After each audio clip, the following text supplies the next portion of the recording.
সয়াবিনের অনেক রকম রান্নাই তো আপনারা করে দেখেছেন। এই রান্নাটা একবার করে দেখতে পারেন, দারুণ লাগবে। তো তার জন্য এখানে সয়াবিন জলের মধ্যে বেশ কিছুক্ষণ ভিজিয়ে রেখেছি, আর সয়াবিনগুলো এখন বেশ নরমও হয়ে গেছে, ফুলেও গেছে। তো এবারে জল থেকে একটু চেপে চেপে এগুলোকে তুলে নিচ্ছি, আর একটা গ্রাইন্ডিং জারে এটাকে দিয়ে রাখছি, কারণ এটাকে একটু গুঁড়ো করে নিতে হবে। তো সমস্ত সয়াবিনগুলো এইভাবে জল থেকে ছেঁকে একটু তুলে নিলাম, নিয়ে এটাকে মিক্সিং গ্রাইন্ডিং জারে আমি দিয়ে দিলাম। এইবারে আমি এটাকে দেখুন গুঁড়ো করে নিয়েছি। একদম মিহি পেস্ট কিন্তু আমি তৈরি করিনি, একটু ঝুড়ো ঝুড়ো থাকবে এই রকম অবস্থায় এটাকে গুঁড়ো করে নিলাম। এর মধ্যে এবারে আমি কিছু উপকরণ দিয়ে দেব। তো তার জন্য কি কি দিচ্ছি দেখে নিন। আমি এখানে দিয়ে দিলাম প্রয়োজন মতো নুন, একটু হলুদ গুঁড়ো, একটু লঙ্কার গুঁড়ো, আর দুটো ডিম আমি ফেটিয়ে রেখেছিলাম, সেই ডিম দুটো এর মধ্যে আমি দিয়ে দিলাম। আর একটা পেঁয়াজ কুচোনো, সেটাও এর মধ্যে দিয়ে সমস্ত উপকরণগুলো মাখিয়ে নিচ্ছি। মাখিয়ে এটাকে 10 মিনিট এইভাবেই রেস্ট করতে দিই। এবারে একটা ফ্রাই প্যানে তেল দিয়ে এটাকে আমি ওপর থেকে অমলেটের মতো করে দিয়ে নিলাম। চামচ দিয়ে ওপরটা আমি একটু সমান করে দেব, তাতে অমলেটটা খুব সুন্দর তৈরি হবে। তো সয়াবিনের এই অমলেট কারি, যেটা আজকে আমাদের রেসিপি, খেতে কিন্তু দুর্দান্ত হয়। রাতে রুটির সাথে বা ভাতের সাথে আপনারা খেতেই পারেন। তো এটাকে এবারে আমাদের উল্টে দিতে হবে। তো সেক্ষেত্রে আমি একটা প্লেট নিয়েছি, আর অবশ্যই গ্যাসটা এই সময় বন্ধ করা রয়েছে। প্লেট নিয়ে ফ্রাই প্যানটা ওর মধ্যে উল্টে দিলাম। তারপরে ফ্রাই প্যানের মধ্যে আবারও একটু তেল দিয়ে সেই অমলেটটা যে দিকটা বাকি রয়েছে সেই দিকটা ফ্রাই প্যানের ওপরে দিয়ে দিলাম। যেহেতু এটা একটু মোটা হয়েছে এবং এটাকে মোটা হিসেবেই করতে হবে, তো আমি এখানে ছোট ফ্রাই প্যান নিয়েছি। বড় ফ্রাই প্যান নিলে অসুবিধা হবে কি, অমলেটটা খুব পাতলা হয়ে যাবে, যেহেতু অনেকটা জায়গা ছড়িয়ে যাবে, সেক্ষেত্রে কিন্তু আমাদের এটা অমলেট কারিটা ভালো হবে না। এই রকম একটু মোটা এবং একটু ফ্লাফি যেমন হয় সেই রকমভাবে এটা তৈরি করে নিতে হবে। তো এবারে একটা ছুরি দিয়ে ছোট ছোট করে আমি এটাকে কেটে নিচ্ছি।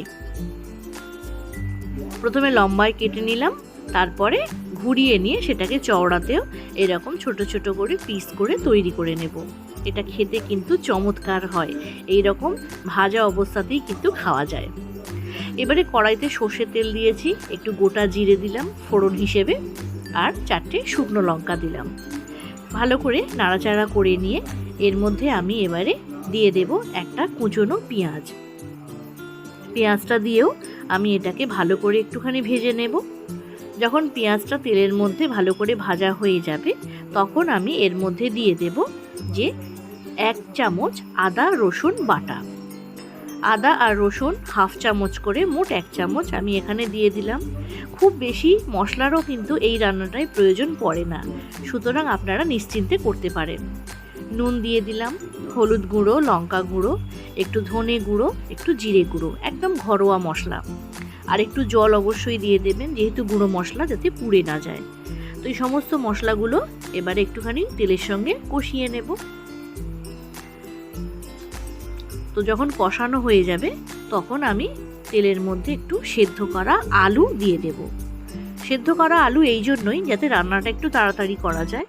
আপনারা এখানে সেদ্ধ না করেও কাঁচা আলুটাকেও দিতে পারেন, সেক্ষেত্রে রান্নার সময়টা একটু বেশি লাগবে। তো এবারে আমি সামান্য একটু চিনি দিলাম, আর একটু জল দিলাম, গ্রেভিটা তৈরি হবে। চিনিটা তো আমরা এই কারণেই দিই যাতে তরকারিতে নুনের ব্যালেন্সটা ঠিকঠাক মতো হয়, তো সেই কারণেই সামান্য একটু চিনি। দেখুন গ্রেভিটা কিন্তু ফুটে উঠেছে। এবারে যে পিস করে রাখা সয়াবিনের যে অমলেটগুলো তৈরি করেছিলাম, সেইগুলোকে কিন্তু একটা একটা করে এই গ্রেভির মধ্যে আমি দিয়ে দেব। জলটা এখানে একটু বেশি রাখতে হয়, কারণ সয়াবিনের যে পিসগুলো আমি এখানে দিচ্ছি, অমলেটের পিসগুলো, সেইগুলো কিন্তু জলটাকে অনেকটাই টেনে নেবে। তো সেক্ষেত্রে জলটা একটু বেশি করে দিয়ে রাখবেন। তো সয়াবিনের কারির প্রায় আমাদের তৈরি হয়ে গেছে। অমলেটের পিসগুলো আমি ওপর থেকে সাজিয়ে দিলাম, আর একটু কিন্তু এটাকে ফুটিয়ে নিতে হবে, তাহলে গ্রেভির যে টেস্টটা সেটা কিন্তু অমলেটের মধ্যেও খুব ভালোভাবে মিশে যাবে। দেখুন একদম ফুটে উঠেছে। ওপর থেকে একটু ধনেপাতা কুচি দিলাম, এতে কিন্তু টেস্টটা আরও ভালো হয়। তো আজকের এই রেসিপি আপনাদের কেমন লাগলো অবশ্যই জানাবেন, বাড়িতে বানিয়েও খাবেন। আর এই রকম রেসিপি যদি আরও দেখতে চান তো চ্যানেলটিকে সাবস্ক্রাইব করে রাখুন, চ্যানেলের পাশে থাকুন। আজকে আমাদের রেসিপি সয়াবিনের অমলেট কারি একদম রেডি টু সার্ভ। তো এনজয় করুন এবং ভালো থাকুন।